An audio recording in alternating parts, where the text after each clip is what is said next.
Okay, one of the problems that students have, usually this kind of gets resolved towards the upper end of purple belt, and by brown belt they usually have to figure out, is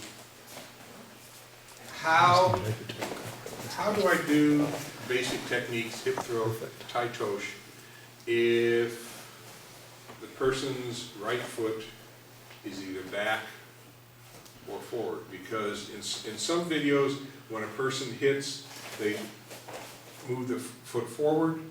In some cases, they strike and they leave the foot back there, okay? And this where their foot is seems to cause a lot of confusion.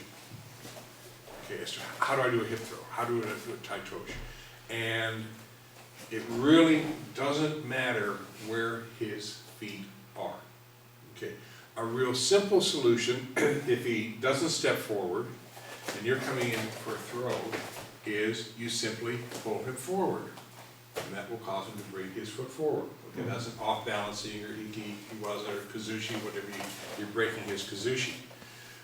But if you don't want to do that, you basically are going to do the same footwork, but you're going to place your feet differently. So that if he comes in, you're going to leave the foot back, okay, he's going to come in, I want to do a hip throw.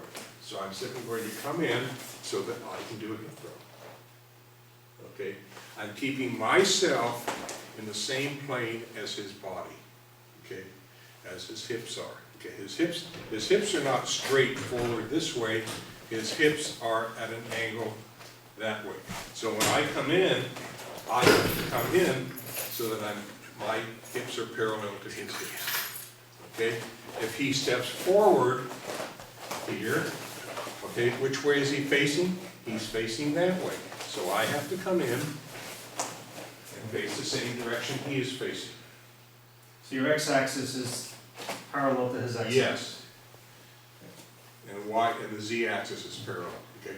And if you can get it down to that, where his feet are is generally irrelevant. It's where his hips are.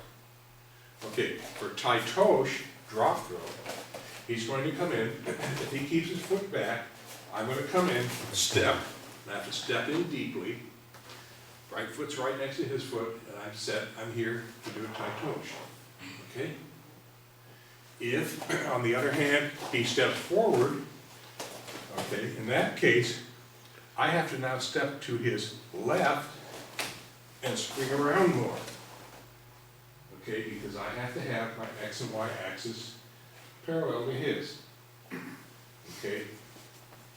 And again, it's all in the hips. If you get your hips in the right place, your feet will end up in the right place.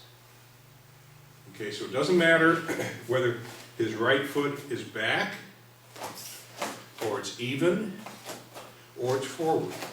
Okay, you gauge where you go in based upon his x-axis and his y-axis, so that you are your x-axis and y-axis is parallel. Okay, and if you get that down, it doesn't matter where his feet are. Your feet will end up in the right place. Okay, very good. Okay, so what we're going to have you do is we're going to have you come out with your partner, and I don't care whether you do a hip throw or tai tosh. I want you to do about 6 or 8 kata no nagi. Okay, you know what kata no nagi is? That's technique without the throw. We'll borrow Byron here. Come in, set him up. Step, you put him down. Step down, step in, okay, he's going to move his foot because he wants to help you learn a little differently. Okay. He moves his foot back. He can move his foot backwards or forward, whatever he happens to be in the mood in. And I want you to compensate. Okay, and then once you've done 7 or 8 kata no nagi, then you can get 2 throws off this guy, and then you're going to switch. But I want him moving his feet back and forth at least once or twice, just so that you learn that you have to maneuver your body a little, or turn your body a little more to do this. Okay, any questions? Okay, let's see what happens.